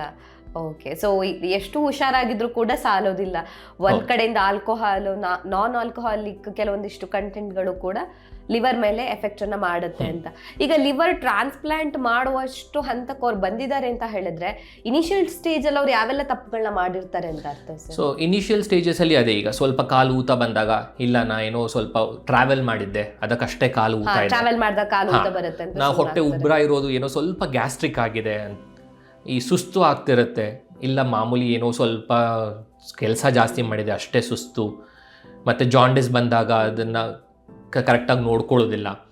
ಸೊ ಆವಾಗ ಏನಾಗುತ್ತೆ, ಕ್ರಮೇಣ ಪರ್ಮನೆಂಟ್ ಲಿವರ್ ಡ್ಯಾಮೇಜ್ ಆದಾಗ ಬರ್ತಾರೆ ಪೇಷಂಟ್ಸು. ಈಗ ಲಿವರ್ ಟ್ರಾನ್ಸ್ಪ್ಲಾಂಟಿಗೆ ಅಥವಾ ಲಿವರ್ ಪೂರ್ತಿ ಹಾಳಾದಾಗ ಪೇಷಂಟ್ಸ್ ಬಂದಾಗ, ಸರ್ ನಿಮ್ಮ ಲಿವರ್ ಡ್ಯಾಮೇಜ್ ಆಗಿದೆ, ಪರ್ಮನೆಂಟ್ ಸ್ಕಾರಿಂಗ್ ಇದೆ, ಏನೂ ಮಾಡೋಕ್ಕಾಗಲ್ಲ, if you are looking at cure as an option, transplant ಒಂದೇ ಈಗ ಕ್ಯೂರ್ ಅನ್ನೋದಿರೋದು. ಅದು ಬಿಟ್ಟರೆ ಏನಿದೆ ಅದಕ್ಕೆ ಸಂಬಂಧಪಟ್ಟಂತಹ ಟ್ರೀಟ್ಮೆಂಟ್ ಕೊಟ್ಕೊಂಡು ಹೋಗೋದು. ಜಾಂಡಿಸಿಗೆ ಮೆಡಿಸಿನ್ನು, ಹೊಟ್ಟೆಯಲ್ಲಿ ನೀರು ತುಂಬಿಕೊಂಡಿದೆ ಅದಕ್ಕೆ ಮೆಡಿಸಿನ್ನು, ಅಥವಾ ಇವಾಗ ಲಿವರಿಗೆ ಸಂಬಂಧಪಟ್ಟ ಮೆದುಳು ಇಂಜುರಿ, ಕಿಡ್ನಿ ಇಂಜುರಿ ಏನಿದೆ ಅದಕ್ಕೆ ಮೆಡಿಸಿನ್ನು, ರಕ್ತವಾಂತಿ ಆಗೋದು ಅದನ್ನು ತಡೆ ಹಿಡಿಲಿಕ್ಕೆ medicine. So it's more of a supportive care. ಒಂದು ಸರಿ ಲಿವರ್ ಪರ್ಮನೆಂಟ್ ಫೇಲ್ಯೂರ್ ಅಥವಾ ಡ್ಯಾಮೇಜ್ ಆಯಿತು ಅಂತ ಹೇಳಿದರೆ ಇಟ್ಸ್ ಸಪೋರ್ಟಿವ್ ಕೇರ್. ಬರೋ ತೊಂದರೆ, ಮುಂದೆ ಬರುವಂಥ ತೊಂದರೆಗಳಿಗೆ ಸಪೋರ್ಟಿವ್ ಮೆಡಿಸಿನ್ಸ್ ಕೊಟ್ಕೊಂಡು ಹೋಗೋದು. ಫಾರ್ ಎಕ್ಸಾಂಪಲ್ ಈಗ ಕಿಡ್ನಿ ಫೇಲ್ಯೂರ್ ಆಯಿತು, ಡಯಾಲಿಸಿಸ್ ಮಾಡ್ಕೊಂಡು ಹೋಗ್ತೇವೆ. ಅದೇ ರೀತಿ ಲಿವರ್ ಫೇಲ್ಯೂರ್ ಆಯಿತು, ಲಿವರ್ ಡ್ಯಾಮೇಜ್ ಆಯಿತು, ಅದಕ್ಕೆ ಸಪೋರ್ಟಿವ್ ಮೆಡಿಸಿನ್ಸ್ ಕೊಟ್ಕೊಂಡು ಹೋಗ್ತೇವೆ. ಕ್ಯೂರ್ ಅನ್ನೋದು ಬಂತು ಅಂತ ಹೇಳಿದ್ರೆ it is transplant. Okay, so transplant ಇಲ್ಲದೆ, ಇಲ್ಲ ಸರ್ ಲಿವರ್ ರೀಜನರೇಟ್ ಆಗುತ್ತೆ ಅಂತ ಹೇಳ್ತಾರೆ, ಈಗ ನಂದು ಹಾಗೆ ಮಾತ್ರ ಕೊಡಿ ನಂದು ಲಿವರ್ ರೀಜನರೇಟ್ ಆಗೋಗ್ಲಿ ಅಂತ ಹೇಳಿದರೆ, ನಾನು ಅದೇ ಹೇಳಿದಾಗ ನಿಮಗೆ ಮೊದಲು F1, F2, F3, F4 fibrosis ಅಂತ ಏನು ಹೇಳ್ತೇವೆ, F4ಗೆ ಬಂದ ಮೇಲೆ ಅದು ಮತ್ತೆ ಹೋಗೋದಿಲ್ಲ, ಅಂದರೆ ಪೂರ್ತಿ ಸ್ಕಾರ್ ಆಗೋಗಿದೆ ಲಿವರ್ ಅಂತ ಹೇಳಿ. ಸೊ ಪೂರ್ತಿ ಸ್ಕಾರ್ ಆದಮೇಲೆ ಮತ್ತೆ ಲಿವರ್ ರೀಜನರೇಟ್ ಆಗೋದಿಲ್ಲ. ಲಿವರ್ ರೀಜನರೇಟ್ ಆಗತ್ತೆ, ಹೌದು, it will take some time, but ಆ ಟೈಮ್ ಆಗೋದ್ರೊಳಗೆ ನಾವು ಇನ್ನೂ ಮದ್ಯಪಾನ ಕಂಟಿನ್ಯೂ ಮಾಡ್ತೀವಿ, ಫಿಸಿಕಲ್ ಆ್ಯಕ್ಟಿವಿಟಿ ಇಲ್ಲ, ಕೊಲೆಸ್ಟ್ರಾಲ್ ಜಾಸ್ತಿ ಆಗುತ್ತೆ, ಆವಾಗ ಪರ್ಮನೆಂಟ್ ಲಿವರ್ ಡ್ಯಾಮೇಜ್ ಆಗುತ್ತೆ. ಓಕೆ, ಹಾಗಿದ್ರೆ ಲಿವರ್ ಹೆಲ್ದಿ ಆಗಿರಬೇಕು ಅಂತ ಹೇಳಿದ್ರೆ ನಿಮ್ಮ ಕಡೆಯಿಂದ ಆಡಿಯನ್ಸ್ಗೆ ಟಿಪ್ಸ್ ಏನಾದರೂ ಕೊಡ್ತಾರೆ? ಸೊ ಲಿವರ್ ಹೆಲ್ದಿ ಆಗಿರಬೇಕು ಅಂತ ಹೇಳಿದ್ರೆ, ಫಾರ್ ಎಕ್ಸಾಂಪಲ್ ಈಗ ಹೆಪಟೈಟಿಸ್ ಬಿ ಅಥವಾ ಸಿ ರೆಗ್ಯುಲರ್ ವ್ಯಾಕ್ಸಿನ್ ಹಾಕ್ಸ್ಕೊಳ್ಳಿ, ಅಥವಾ ಇವಾಗ ಅನೈತಿಕ ಸಂಬಂಧ ಅಥವಾ ಮಲ್ಟಿಪಲ್ ಸೆಕ್ಷುವಲ್ ಪಾರ್ಟ್ನರ್ಸ್ ಇದ್ದಾಗ ಪ್ರೊಟೆಕ್ಟಿವ್ ಮೆಕ್ಯಾನಿಸಮ್, ಈಗ ಕಾಂಡೋಮ್ಸ್ ಆಗಲಿ ಅಥವಾ ಏನಾದರೂ ಬ್ಯಾರಿಯರ್ ಮೆಥಡ್ಸ್ ಯೂಸ್ ಮಾಡುವಂಥದ್ದು. ಮತ್ತು ಈಗ ಫ್ಯಾಟಿ ಲಿವರಿಗೆ ಸಂಬಂಧಪಟ್ಟ ಹಾಗೆ weight loss, healthy BMI weight maintain ಮಾಡೋದು, ಹೆಚ್ಚಿನ ಎಣ್ಣೆ ಜಿಡ್ಡಿನ ಪದಾರ್ಥ ಕರೆದಿರುವ ಪದಾರ್ಥ ಕಡಿಮೆ ಇಟ್ಕೊಳ್ಳುವಂಥದ್ದು, ಆಲ್ಕೋಹಾಲ್ ಹೆಚ್ಚಿಗೆ ತೊಗೊಳ್ಳದೇ ಇರುವಂಥದ್ದು. So ideal body weight maintain ಮಾಡಿಕೊಂಡು ರೆಗ್ಯುಲರ್ ಫಿಸಿಕಲ್ ಆ್ಯಕ್ಟಿವಿಟಿ, ತಿನ್ನೋದೆಲ್ಲ ಕರೆಕ್ಟಾಗಿ ಕರಗಿಸಿ ಹೆಲ್ದಿ ಬಾಡಿ ವೆಯ್ಟ್ ಮೇಂಟೈನ್ ಮಾಡೋದು ಬಹಳ ಮುಖ್ಯವಾದಂತಹ ಒಂದು ಅಂಶ. ಓಕೆ, ಸೊ ರೀಜನ್ರೇಟ್ ಆಗುತ್ತೆ ಲಿವರ್ ಅನ್ನೋದ್ರ ಬಗ್ಗೆ ಮಾತಾಡಿದ್ರೆ, ಸೊ ಲಿವರ್ ಸ್ವತಃ ರಿಪೇರ್ ಆಗುತ್ತೆ, ಅದ್ರ ಪಾಡಿಗೆ ಅದೇ ರೀಜನ್ರೇಟ್ ಆಗುತ್ತೆ ಅನ್ನೋದನ್ನ ಜನರು ಎಷ್ಟು ಲೈಟಾಗಿ ತಗೊಂಡಿದ್ದಾರೆ ಮತ್ತು ಎಷ್ಟು ತಪ್ಪಾಗಿ ಅರ್ಥ ಮಾಡ್ಕೊಂಡಿದ್ದಾರೆ ಅಂತ. ಸೊ ಇವಾಗ ಅದೇ ಹೇಳಿದ್ನಲ್ಲ, ಇವಾಗ ಫಾರ್ ಎಕ್ಸಾಂಪಲ್ ಲಿವರ್ ರೀಜನ್ರೇಟ್ ಆಗಲಿಕ್ಕೆ ಟೈಮ್ ಬೇಕು. ಈಗ ನಾವೆಲ್ಲಾದರೂ ಒಂದು ರೋಡಲ್ಲಿ ಬಿದ್ದರೆ ಗಾಯ ಆಗುತ್ತೆ, ಗಾಯ ಪೂರ್ತಿ ಒಣಗಿ ಸ್ಕ್ಯಾಬ್ ಫಾರ್ಮ್ ಆಗಿ ಅದು ಬಿದ್ದು ಎಲ್ಲ ಸ್ಕಿನ್ ಮತ್ತೆ ನಾರ್ಮಲ್ ಬರಲಿಕ್ಕೆ ಕನಿಷ್ಠ ಪಕ್ಷ 3 ವಾರ 4 ವಾರ ಬೇಕಾಗುತ್ತೆ. ಸೊ ಈಗ ಒಂದು ಲಿವರ್ ಇಂಜುರಿ ಆಗ್ತಿದೆ ಅಂತ ಹೇಳಿದಾಗ ನಾವು ಪ್ರತಿನಿತ್ಯ ಆಲ್ಕೋಹಾಲ್ ಕಂಟಿನ್ಯೂ ತಗೊಳ್ತಾನೆ ಹೋಗ್ತಾ ಇದ್ರೆ ರೀಜನರೇಟಿಗೆ ನಾವು ಟೈಮೇ ಕೊಡ್ತಿಲ್ಲ ಅಲ್ಲಿ. ಸೊ ಅವಾಗ ಪರ್ಮನೆಂಟ್ ಸ್ಕಾರ್ ಆದಮೇಲೆ ಏನು ಮಾಡ್ಲಿಕ್ಕೆ ಆಗೋದಿಲ್ಲ. ಸೊ ಅದಕ್ಕೆ annual liver checkup, for example ಈಗ ಫ್ಯಾಟಿ ಲಿವರ್ ಇದ್ದಾಗ ಫೈಬ್ರೋ ಸ್ಕ್ಯಾನ್ ಅಂತ ಹೇಳಿ ಮಾಡ್ತೇವೆ, ಲಿವರ್ ಫಂಕ್ಷನ್ ಟೆಸ್ಟ್ ಅಂತ ಹೇಳಿ ಮಾಡ್ತೇವೆ, ವ್ಯಾಕ್ಸಿನೇಷನ್ನು, ರೆಗ್ಯುಲರ್ ವರ್ಷಕ್ಕೊಮ್ಮೆ ಬ್ಲಡ್ ಚೆಕಪ್ಪು, ಅಲ್ಟ್ರಾಸೌಂಡ್ ಸ್ಕ್ಯಾನು, ಈ ರೀತಿ ಮಾಡಿಕೊಂಡು ಅರ್ಲಿ ಲಿವರ್ ಡ್ಯಾಮೇಜ್ ಇದ್ದಾಗಲೇ ಅದನ್ನು ಅಡ್ರೆಸ್ ಮಾಡಿಕೊಂಡು ಟ್ರೀಟ್ಮೆಂಟ್ ಕೊಟ್ಟರೆ ಅವಾಗ ಲಿವರ್ ರೀಜನರೇಟ್ ಆಗಿ ಮತ್ತೆ ನಾರ್ಮಲಿಗೆ ಬರೋ ಸಾಧ್ಯತೆ ಇರುತ್ತೆ. ಪರ್ಮನೆಂಟ್ ಆಗಿ ಡ್ಯಾಮೇಜ್ ಆದಮೇಲೆ ನನಗೆ ರೀಜನರೇಟ್ ಆಗಬೇಕು ಅಂತ ಹೇಳಿದ್ರೆ ಅದು ಅಸಾಧ್ಯ. ಓಕೆ, ಫೈನಲಿ ಏನಾದರೂ ಹೇಳಕ್ಕೆ ಇಷ್ಟಪಡ್ತೀರಾ ಆಡಿಯನ್ಸಿಗೆ ಅಂತ? So most of the liver transplant patients ಆಗಲಿ ಅಥವಾ ಲಿವರ್ ಫೇಲ್ಯೂರ್ ಪೇಷಂಟ್ಸ್ ಆಗಲಿ ನಮ್ಮ ಹತ್ರ ಬಂದಾಗ, ಸರ್ ನನಗೆ ಲಿವರ್ ತೊಂದರೆ ಇತ್ತು ಅನ್ನೋದೇ ನನಗೆ ಗೊತ್ತಿಲ್ಲ, ಈಗ ಬಂದು ತಕ್ಷಣ ನೀವು ಇಲ್ಲ ಲಿವರ್ ಡ್ಯಾಮೇಜ್ ಆಗೋಗಿದೆ, ಲಿವರ್ ಪೂರ್ತಿ ಹಾಳಾಗಿದೆ ಅಂತ ಹೇಳಿದ್ರೆ ಹೇಗೆ ಸರ್, ನಮಗೆ ತುಂಬ ಭಯ ಆಗ್ತಾ ಇದೆ ಅಂತ ಹೇಳ್ತಾರೆ. ಸೊ ನಾವು ಆ ಒಂದು ಸ್ಟೇಜು ಹೋಗಿ ರೀಚ್ ಆಗೋದಕ್ಕಿಂತಲೂ ಮುಂಚೆನೇ ನಮ್ಮ ಲಿವರನ್ನು ನಾವು ಕಾಪಾಡ್ಕೊಳ್ಳೋಣ. ನಮ್ಮ ಲಿವರನ್ನು ನಾವು ಕಾಪಾಡಿಕೊಂಡ್ರೆ ನಾವು ಆರಾಮಾಗಿರ್ತೀವಿ, ನಮ್ಮ ಫ್ಯಾಮಿಲಿ, ನಮ್ಮ ಕುಟುಂಬ ಎಲ್ಲರೂ ಚೆನ್ನಾಗಿರ್ತಾರೆ. ಸೊ ಒಳ್ಳೆ lifestyle, healthy diet, physical activity, weight management, alcohol ಮದ್ಯಪಾನನ ಸ್ವಲ್ಪ ಕಂಟ್ರೋಲಲ್ಲಿ ಇಟ್ಕೊಳ್ಳುವಂಥದ್ದು ಮಾಡಿದರೆ ನಮ್ಮ ಲಿವರು ನಮ್ಮ ಜೊತೆ ಸದಾಕಾಲ ಚೆನ್ನಾಗಿರುತ್ತೆ. ಇದನ್ನು ಇಗ್ನೋರ್ ಮಾಡಿದರೆ ನಾವು ಅದರ ದಂಡ ತರಿಬೇಕಾಗುತ್ತೆ. ಓಕೆ, ಸೊ ಇಂಥದ್ದೇ ಫುಡ್ಡನ್ನು ತಿಂದರೆ ಲಿವರಿಗೆ ಒಳ್ಳೇದು ಅಂತ ಹೇಳೋದಕ್ಕಾಗತ್ತಾ? ಈಗ ನಾನ್ ವೆಜ್ಜು ಸ್ವೀಟ್ ಬಗ್ಗೆ ಹೇಳಿದ್ರಿ, ಈಗ ಲಿವರಿಗೆ ಬೇಕಾಗಿರುವಂಥ ಫುಡ್, ಈ ಫುಡ್ಡನ್ನು ತಿಂದರೆ ಹೆಲ್ದಿ ಆಗಿರೋದಕ್ಕೆ ಸಾಧ್ಯ ಅಂತ? ಸೊ ಈಗ ಕೆಲವರು ಹೇಳ್ತಾರೆ ಬ್ಲ್ಯಾಕ್ ಕಾಫಿ ಕುಡಿದ್ರೆ ಸ್ವಲ್ಪ ಬೆನಿಫಿಟ್ ಇರುತ್ತೆ ಅಂತ ಹೇಳಿ. ಹೌದು, ಈಗ ಬ್ಲ್ಯಾಕ್ ಕಾಫಿ ಅಥವಾ anti oxidant rich foods, low carb, low fat, high protein diets ಅಂತ ಏನು ಹೇಳ್ತೇವೆ, ಅಥವಾ in simple terms Mediterranean diet ಅಂತ ಏನು ಹೇಳ್ತೇವೆ. ಫಾರ್ ಎಕ್ಸಾಂಪಲ್ ಬೆರ್ರೀಸು, ಇದೆಲ್ಲ ಆ್ಯಂಟಿ ಆಕ್ಸಿಡೆಂಟ್ಸ್ ಜಾಸ್ತಿ ಇರುತ್ತೆ. ಸೊ ಬ್ಲ್ಯಾಕ್ ಕಾಫಿ ಹಾಗೆ ವರ್ಕ್ ಆಗೋದು. So basically any anti oxidant rich food, fat ಕಡಿಮೆ ಇರುವಂಥದ್ದು, ಆಲ್ಕೋಹಾಲ್ ಕಡಿಮೆ ಇರುವಂತಹದ್ದು ಯಾವುದೇ ತಗೊಂಡ್ರು ಕೂಡ it is beneficial. Like anti oxidant ಅಂತ ಹೇಳಿದಾಗ ಆರೆಂಜ್, ಲೈಕ್ ಸಿಟ್ರಸ್, ಆ ಥರ ಫುಡ್ ಕೂಡ ಒಳ್ಳೆಯದು. ಹೌದು. Okay, thank you so much doctor. ನಮ್ಮ ಇವತ್ತಿನ ಕಾರ್ಯಕ್ರಮದಲ್ಲಿ ಯಾವ ರೀತಿಯಾಗಿ ಲಿವರ್ಗೆ ಸಂಬಂಧಿಸಿದಂತಹ ಆರೋಗ್ಯ ಸಮಸ್ಯೆಗಳು ಬರಬಹುದು, ನಾವು ಯಾವೆಲ್ಲ ವಿಚಾರಗಳನ್ನು ತಪ್ಪಾಗಿ ಅರ್ಥ ಮಾಡ್ಕೊಂಡಿದ್ವಿ, ಫ್ಯಾಟಿ ಲಿವರ್ ಆಗಿರ್ಬೋದು ಅಥವಾ ಜಾಂಡಿಸ್ ಬಂದಾಗ ಯಾವ ರೀತಿಯಾಗಿ ನೆಗ್ಲೆಕ್ಟ್ ಮಾಡಬಾರ್ದು, ಲಿವರ್ ಟ್ರಾನ್ಸ್ಪ್ಲಾಂಟ್ ಹಂತದ ಬರೋವರೆಗೂ ನಾವು ಯಾಕೆ ಕಾಯಬಾರ್ದು, ಸೊ ಎಲ್ಲ ವಿಚಾರದ ಬಗ್ಗೆ ನಮ್ಮ ಆಡಿಯನ್ಸ್ಗೆ ಒಂದು ಒಳ್ಳೆಯ ಮಾಹಿತಿಯನ್ನು ತಿಳಿಸ್ಕೊಟ್ಟಿದ್ದೀರಾ. Thank you so much. Thank you, ಧನ್ಯವಾದಗಳು. ನಮ್ಮ ಇವತ್ತಿನ ಕಾರ್ಯಕ್ರಮದಲ್ಲಿ ಲಿವರ್ಗೆ ಸಂಬಂಧಪಟ್ಟಂತಹ ಹೆಚ್ಚಿನ ವಿವರಗಳನ್ನು ಡಾಕ್ಟರ್ ನಮಗೆ ತಿಳಿಸ್ಕೊಟ್ಟಿದ್ದಾರೆ. ಆರೋಗ್ಯಕ್ಕೆ ಸಂಬಂಧಿಸಿದಂತಹ ಹೆಚ್ಚಿನ ವಿಡಿಯೋಗಳನ್ನು ನಮ್ಮ ವಿಜಯ ಕರ್ನಾಟಕ ಹೆಲ್ತ್ ಪೇಜ್ನಲ್ಲಿ ನೀವು ನೋಡಬಹುದು.